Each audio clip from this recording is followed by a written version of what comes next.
let's continue. Next, we'll have a talk called Boosting Europe's Digital Future, Strengthening the Cybersecurity Market, Securing Digital Transformation. For this, we welcome Joanna Świątkowska, Deputy Secretary General at European Cybersecurity Organization, ECSO. The presentation will be entered by Carla Redondo Galvarriatu, General Secretary at INCIBE. Please join me in welcoming Joanna and Carla.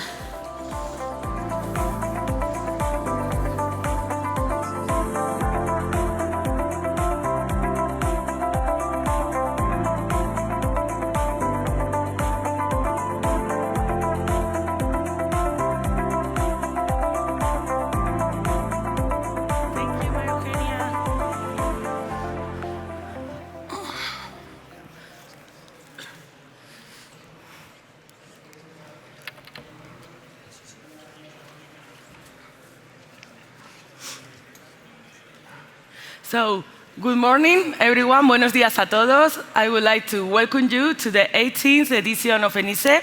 This is the international event for the meeting of ecosystems and all the industry of cybersecurity. Today, I have with me Joanna Świątkowska, the Deputy Secretary General of ECSO, who will be sharing and discussing this important topic today about the future of the European Union and Europe in the market of cybersecurity. So we will be talking about boosting Europe's digital future, strengthening the cybersecurity market, securing digital transformation.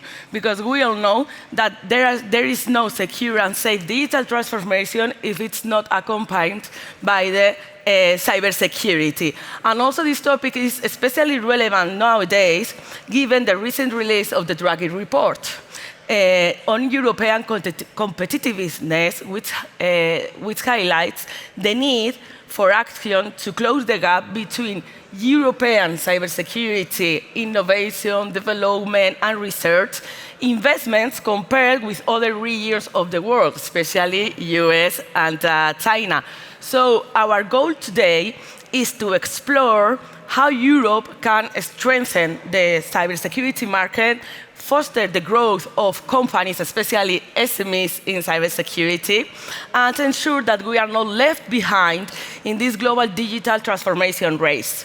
We will also talk about the role of the European Cybersecurity Competence Center at the National Coordination Centers, which are key to develop mechanisms to foster this growth, especially the cascade fundings and other measures to help the SMEs and in general the companies to adapt also to a very evolving regulatory environment. So without further ado, Joanna, I would like to know your point of view, and we would like your knowledge and experience to explain us how does Europe compare in US and China in terms of cybersecurity, and in the light of the Draghi report, which measures do you think we need to develop to close this gap between us and them? Yeah, thank you so much. Good morning, ladies and gentlemen. It's a tremendous honor for me and for ECSO to be here with you, and so thank you for the invitation and for allowing us to contribute to this important discussion.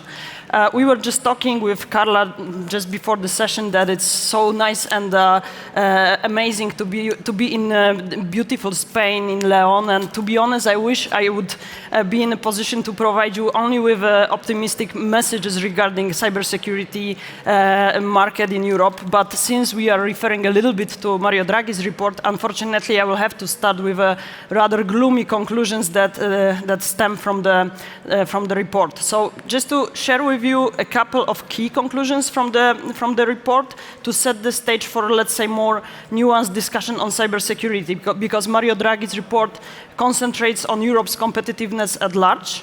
He looks into the market from the, I would say, strategic point of view. He doesn't say that much about cybersecurity, but I'm super happy to complement this discussion with the observations that we as ECSO have exactly about European cybersecurity market. So just a few information and conclusions from Draghi's report. Unfortunately, it's very, very clear that Europe significantly lags behind the US, mainly the US, in terms of the innovation.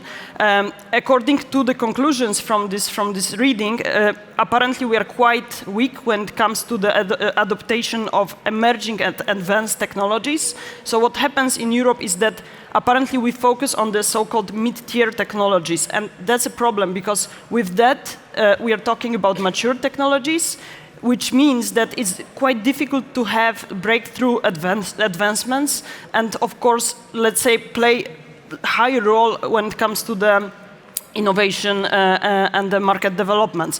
And that translates into data. When you look at the numbers, out of 50 largest tech companies, global tech companies, only 4 are Europeans. When you look into investments and numbers behind it, it's also, I would say, quite pessimistic. According to the data, in 2021 only, R&D investments in Europe were 270 billion lower than in comparison to the US. So, of course, as you can imagine, that leads to, let's say, weaker position of Europe when it comes to the economic competition. Now, of course, as I say, this is a data about economy as such. At ECSO, we try to track and understand cybersecurity market, and to some extent, what we observe in this specific segment corresponds with Mario Draghi's report. So apparently, again, we lag behind in comparison to the US when it comes to investments in cybersecurity. We assess that the gap is at the level of 4 billion euros, more or less. On top of that, what we observe in Europe is the fact that we are quite dominated by early stage funding. So basically, we are talking mainly about around A and lower financing. We really very rarely see investments in European startups at the level and Series B and even higher. So as you can imagine, that leads to significant issues, because if European companies want to grow, unfortunately, very often they go for capital, for funding to the US investors, and that leads very often to the relocation of the companies across the pond. Again, just to close with some interesting numbers, when in 2024 we were also looking into the mergers and acquisitions on the market, and again, out of 178 M&As that we observed, 23% of those were led by non-European investors, meaning that cybersecurity startups, again, in most of those cases, landed across the ocean. So I would say that unfortunately, situation is not that optimistic, but I myself, I'm a very optimistic person, and I work for a European cybersecurity organization, so we try to also understand what can be done with this situation to improve our position. And there are at least several recommendations that I would like to propose. Starting with let's say, the most strategic one, I think that Europe truly lacks overarching European industrial cybersecurity policy. I think that we need to have better understanding on how to pull together resources that truly exist in Europe but are quite fragmented and unfortunately quite diluted. So we need to start thinking through the European prism and play on our strengths and support those innovator entities that exist on the market, and they just need to be supported with the significant financing. So at ECSO, we also propose creation of the European Fund of Funds, concentrating on cybersecurity, that would unlock a potential of private and public investments. That's something that is currently being discussed with European Investment Fund. I hope that next year here at ENISE, I will be able to share some, let's say, more concluding information about the fund creation, because we do believe that that would change significantly situation on the market. Lastly, European cybersecurity market should be strengthened by investments, but we also believe that we need to start buying European products. If we want to help all those exhibitors that are here in León, if we want to help their business to thrive, I think that Europeans need to be the first clients of European solutions, including the public sector. So, just to open up this conversation with those few information. No, that's a very interesting point of view and 3 critical measures that we need to boost cybersecurity industry at the European global. I think ENISE is an example of some of the ideas you propose here, because we have the entrepreneurship program at INCIBE, and we also have the International Investment Forum here, bringing investors from abroad to invest in European companies. And actually, to build more products and services is key to foster competitiveness in the European Union. And INCIBE also is the NCC in this environment of the European Cybersecurity Center.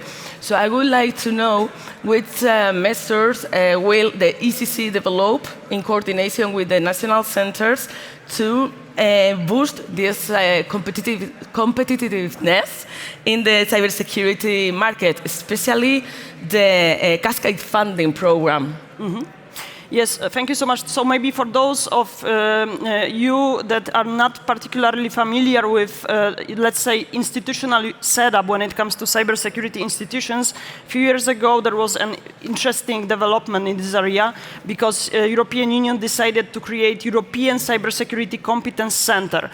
So that's ECCC, being based in Bucharest, in Romania, and that's an agency, an institution that has, in our view, a very unique potential and, let's say, role to finally bring together resources that exist across the Europe and thanks to that reinforced technological and industrial capabilities of Europe with all the fundings that they have at their disposal, Horizon program, but also Digital Europe program.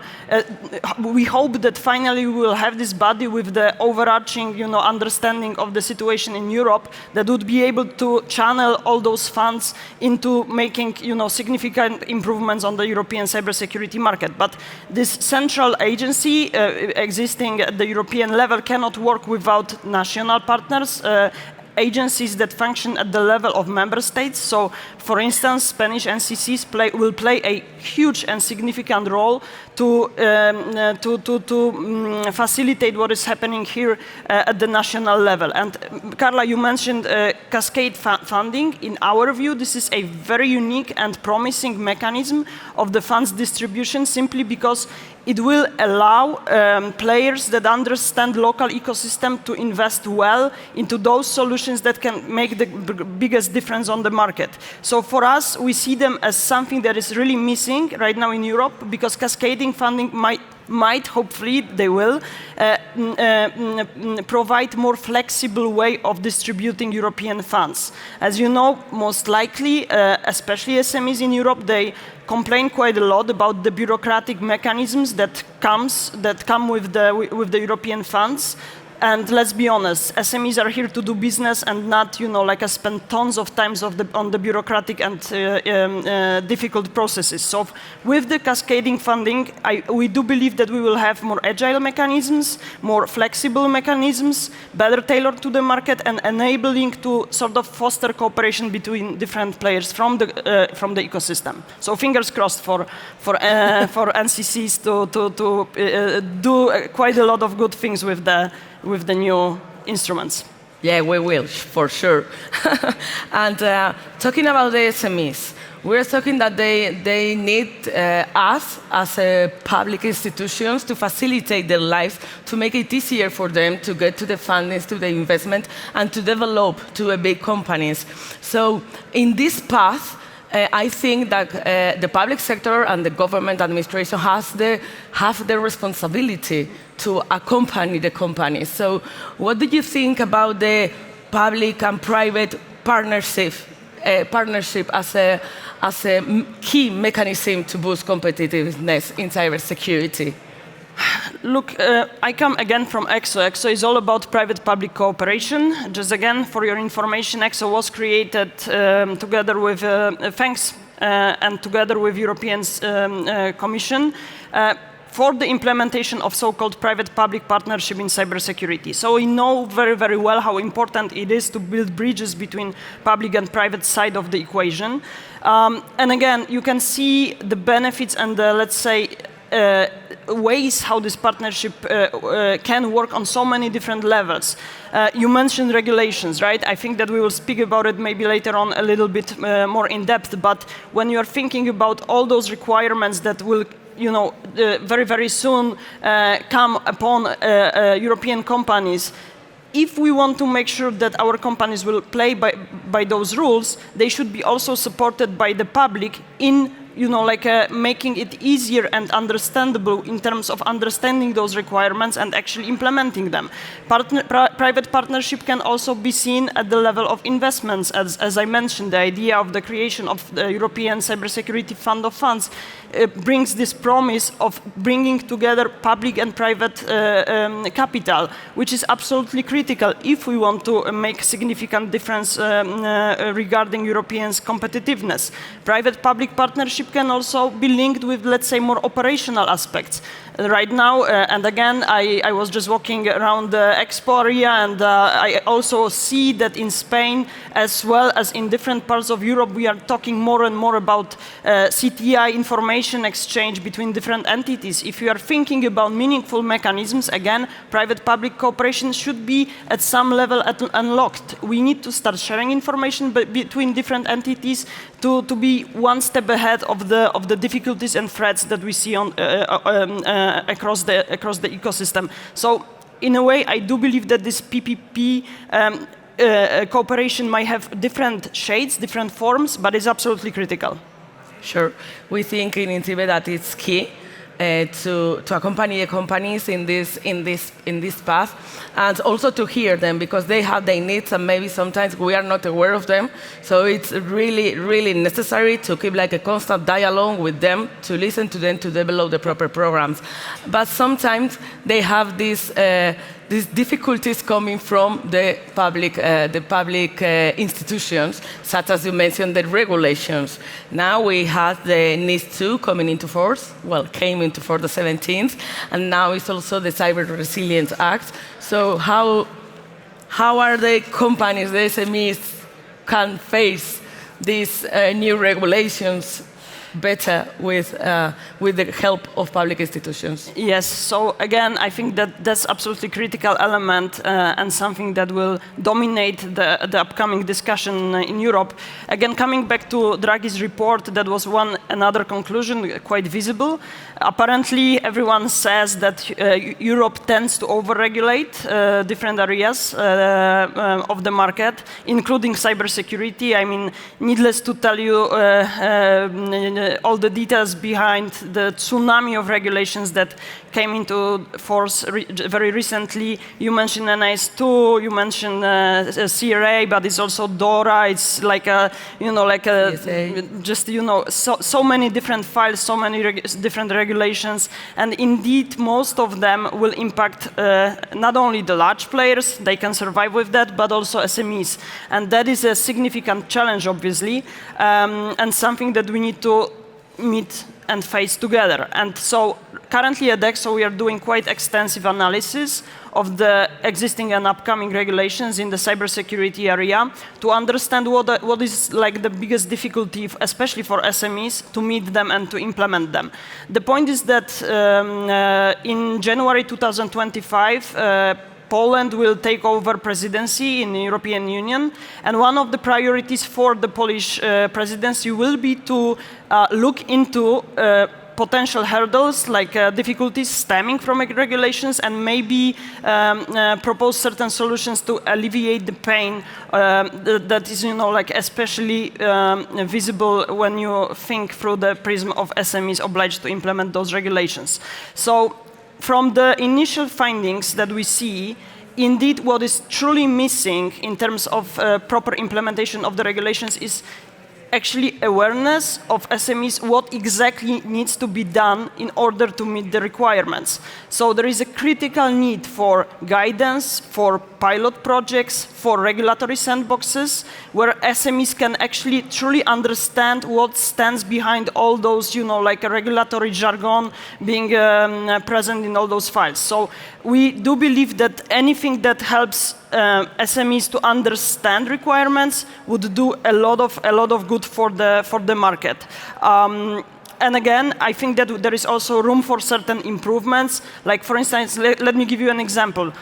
DORA, NIS2, CRA, all of them will speak about incident reporting, about notifications towards respective authorities.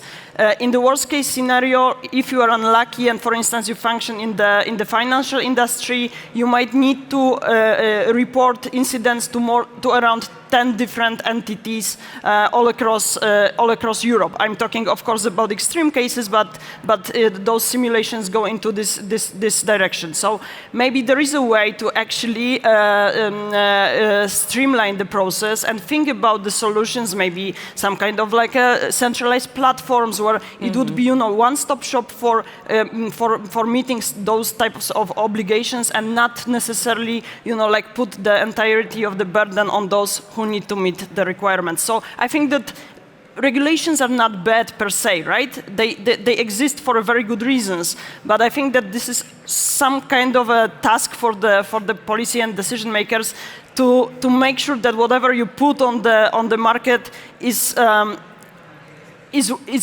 working well and is digestible for those who will have to play by the rules.